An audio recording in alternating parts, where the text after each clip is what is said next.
Welcome back to N channel learning. It's me Banasar Khalid. അപ്പോൾ നമ്മൾ കഴിഞ്ഞ ക്ലാസ്സിൽ പ്രീവിയസ് ഇയർ ക്വസ്റ്റ്യൻ ആണ് നോക്കിയത്. പ്രീവിയസ് ഇയർ ക്വസ്റ്റ്യൻ കഴിഞ്ഞ ദിവസം നമ്മൾ നോക്കിയത് എന്താണ്? LGS ഫോർത്ത് സ്റ്റേജിലെ ക്വസ്റ്റ്യൻ പേപ്പറാണ് നോക്കിയത്. അപ്പോൾ അതിൽ നമുക്ക് കുറേ പുതിയ കാര്യങ്ങൾ എന്താണ് അത് റിലേറ്റഡ് ഫാക്ട്സ് ഒക്കെ നമ്മൾ മനസ്സിലാക്കി. അപ്പോൾ പ്രിലിംസിനായിട്ട് നിങ്ങൾ പ്രിപ്പയർ ചെയ്യുമ്പോൾ നമ്മൾ പ്രധാനമായിട്ട് previous year question papers work out ചെയ്ത് പോകുന്നതാണ് ഏറ്റവും നല്ലത്. അപ്പം നമുക്ക് കുറേ ഫാക്ട്സ് ക്ലിയർ ആയി പോകും. അപ്പം ഇപ്പം നമ്മൾ കുറച്ച് ദിവസം എക്സാമിനെന്ന് വെച്ചാലും പ്രിലിംസ് ക്വാളിഫൈ ചെയ്യാൻ നമ്മൾ മാക്സിമം പ്രീവിയസ് ഇയർ ക്വസ്റ്റ്യൻസ് നോക്കുക. അതുപോലെ തന്നെ ഇമ്പോർട്ടൻ്റ് ആയിട്ടുള്ള ചില ടോപ്പിക്സും റെഫർ ചെയ്ത് അതോടൊപ്പം തന്നെ മാക്സിമം നമ്മൾ പഠിച്ചു പോവുകയാണ് തീർച്ചയായും നമുക്ക് പ്രിലിംസ് ക്വാളിഫൈ ചെയ്യാൻ പറ്റും. അപ്പം ഇന്നത്തെ ക്ലാസ്സിൽ നമ്മൾ പ്രിലിംസിലെ 10th level prelims 2022 10th level പ്രിലിംസിലെ ക്വസ്റ്റ്യൻസും അതുമായി ബന്ധപ്പെട്ട കാര്യങ്ങളാണ് നോക്കാൻ പോകുന്നത്. അപ്പോൾ വീഡിയോ നിങ്ങൾ മിസ്സാക്കാതെ കാണുക. അപ്പം ഈ വീഡിയോ നിങ്ങൾക്ക് യൂസ്ഫുൾ ആയിരിക്കും എന്ന് വിശ്വസിക്കുന്നു. അപ്പോൾ നമുക്ക് വീഡിയോയിലേക്ക് കടക്കാം. അപ്പോൾ ആദ്യത്തെ ചോദ്യം നമുക്ക് നോക്കാം. ഒളിമ്പിക്സിൽ അത്ലറ്റിക് വിഭാഗത്തിൽ ആദ്യമായി സ്വർണ്ണ മെഡൽ നേടിയ ഇന്ത്യൻ കായിക താരം ആരാണ്? അപ്പോൾ ഒളിമ്പിക്സ് അത്ലറ്റിക്സ് വിഭാഗത്തിൽ ആദ്യമായി സ്വർണ്ണ മെഡൽ നേടിയ ഇന്ത്യൻ കായിക താരം നീരജ് ചോപ്രയാണ്. അപ്പോൾ നീരജ് ചോപ്രയ്ക്കാണ് ഒളിമ്പിക്സ് അത്ലറ്റിക് വിഭാഗത്തിൽ ആദ്യമായി സ്വർണ്ണ മെഡൽ ലഭിച്ചത്. അടുത്തത് ജമ്മു കാശ്മീർ പുനഃസംഘടനാ നിയമം നിലവിൽ വന്നത് എന്നാണ്? ജമ്മു കാശ്മീർ പുനഃസംഘടനാ നിയമം നിലവിൽ വന്നത് 2019 അപ്പോൾ ജമ്മു കാശ്മീർ പുനഃസംഘടനാ നിയമം നിലവിൽ വന്നത് എന്നാണ്? 2019.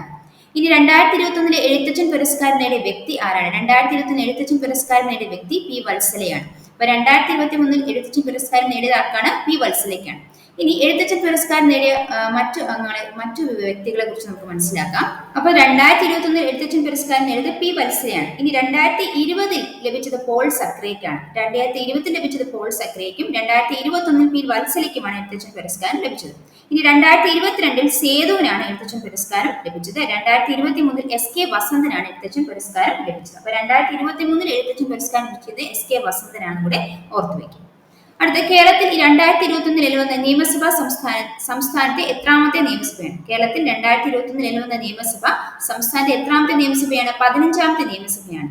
അപ്പോൾ കേരളത്തിൽ നിലവിൽ വന്ന 2021 നിലവിൽ വന്ന നിയമസഭ സംസ്ഥാനത്തെ 15ാമത്തെ നിയമസഭയാണെന്ന് ഓർത്തുവെക്കും. അടുത്ത ചോദ്യം. 2022 ഫെബ്രുവരിയിൽ ഇന്ത്യ വിജയകരം വിക്ഷേപിച്ച കൃത്രിമ ഉപഗ്രഹം ഏതാണ്? 2022 ഫെബ്രുവരിയിൽ ഇന്ത്യ വിജയകരം വിക്ഷേപിച്ച കൃത്രിമ ഉപഗ്രഹം EOS-04 ആണ്. അപ്പൊ 2022 ഫെബ്രുവരിയിൽ ഇന്ത്യ വിജയകരം വിക്ഷേപിച്ച കൃത്രിമ ഉപഗ്രഹം ഏതാണ്? EOS-04. അടുത്ത ചോദ്യം. കേരളത്തിൽ 2021 നിലവിൽ വന്ന നിയമസഭ സംസ്ഥാനത്തെ എത്രാമത്തെ നിയമസഭയാണ്? അപ്പൊ 2021 നിലവിൽ വന്ന നിയമസഭ സംസ്ഥാനത്തെ 15ാമത്തെ നിയമസഭയാണ്.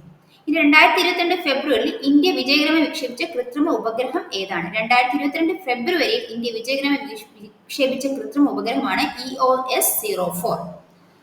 ഇനി 2020 ദേശീയ വിദ്യാഭ്യാസ രൂപീകൃത സമിതിയുടെ ചെയർമാൻ ആരാണ്? കെ കസ്തൂരിരംഗനാണ് 2020 ദേശീയ വിദ്യാഭ്യാസ രൂപീകൃത സമിതിയുടെ ചെയർമാൻ.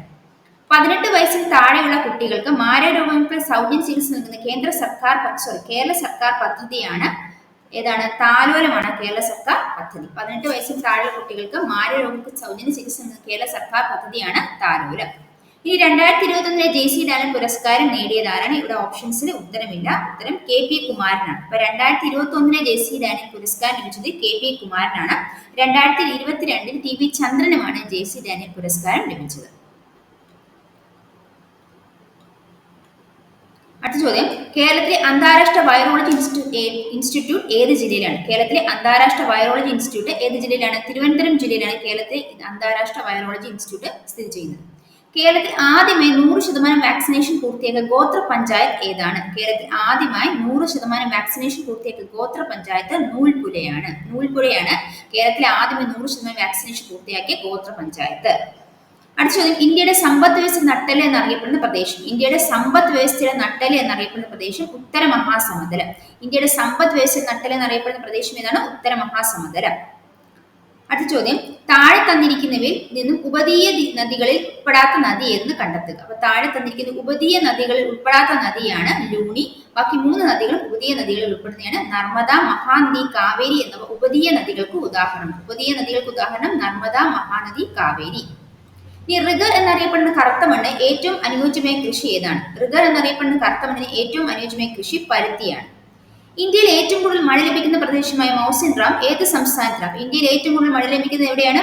മൗസിൻ റാമിലാണ്. അത് ഏത് സംസ്ഥാനത്തിലാണ്? മേഘാലയയിലാണ് മൗസിൻ റാം സ്ഥിതി ചെയ്യുന്നത്. ഇനി ലോക ഓസോൺ ദിനം എന്നാണ്. ലോക ഓസോൺ ദിനം സെപ്റ്റംബർ 16. ലോക ഓസോൺ ദിനം എന്നാണ് സെപ്റ്റംബർ 16 ലോക ഓസോൺ ദിനമായി അറിയപ്പെടുന്നത്. ഇന്ത്യയിൽ താപോർജ്ജ പ്ലാന്റ് സ്ഥിതി ചെയ്യുന്ന പ്രദേശം, ഇന്ത്യയിൽ ഭൗമ താപോർജ്ജ പ്ലാന്റ് സ്ഥിതി ചെയ്യുന്ന പ്രദേശം മണിക്കിരനാണ്. അപ്പൊ മണിക്കരനാണ് ഇന്ത്യയിൽ ഭൗമ താപോർജ്ജ പ്ലാന്റ് സ്ഥിതി ചെയ്യുന്ന പ്രദേശം മണിക്കരൻ. ഇന്ത്യയിൽ ഭൗമ താപോർജ്ജ പ്ലാന്റ്. അപ്പൊ ഇന്നത്തെ ക്ലാസ്സിൽ നമ്മൾ പ്രിലിംസില് 10th പ്രിലിംസില് പ്രീവിയസ് ഇയർ ക്വസ്റ്റ്യൻ ഡിസ്കസ് ചെയ്ത്, അപ്പം നിങ്ങൾക്ക് കുറച്ച് ഫാക്ട്സ് ക്ലിയർ ആയെന്ന് വിശ്വസിക്കുന്നു. അപ്പോൾ ഇതിൽ വിട്ടുപോയിട്ടുള്ള ഫാക്ട്സുകളും അതുമായി നിങ്ങൾക്ക് മനസ്സിലാകേണ്ടതായിട്ടുള്ള കുറേ ടോപ്പിക്സ് ഇനി റിമൈനിങ് ഉണ്ട്. അത് ഉടനെ അടുത്ത ക്ലാസ്സിൽ അപ്ലോഡ് ചെയ്യുന്നതാണ്. അപ്പം നിങ്ങൾ ക്വസ്റ്റ്യൻ പേപ്പർ നന്നായി വർക്ക്ഔട്ട് ചെയ്യുക.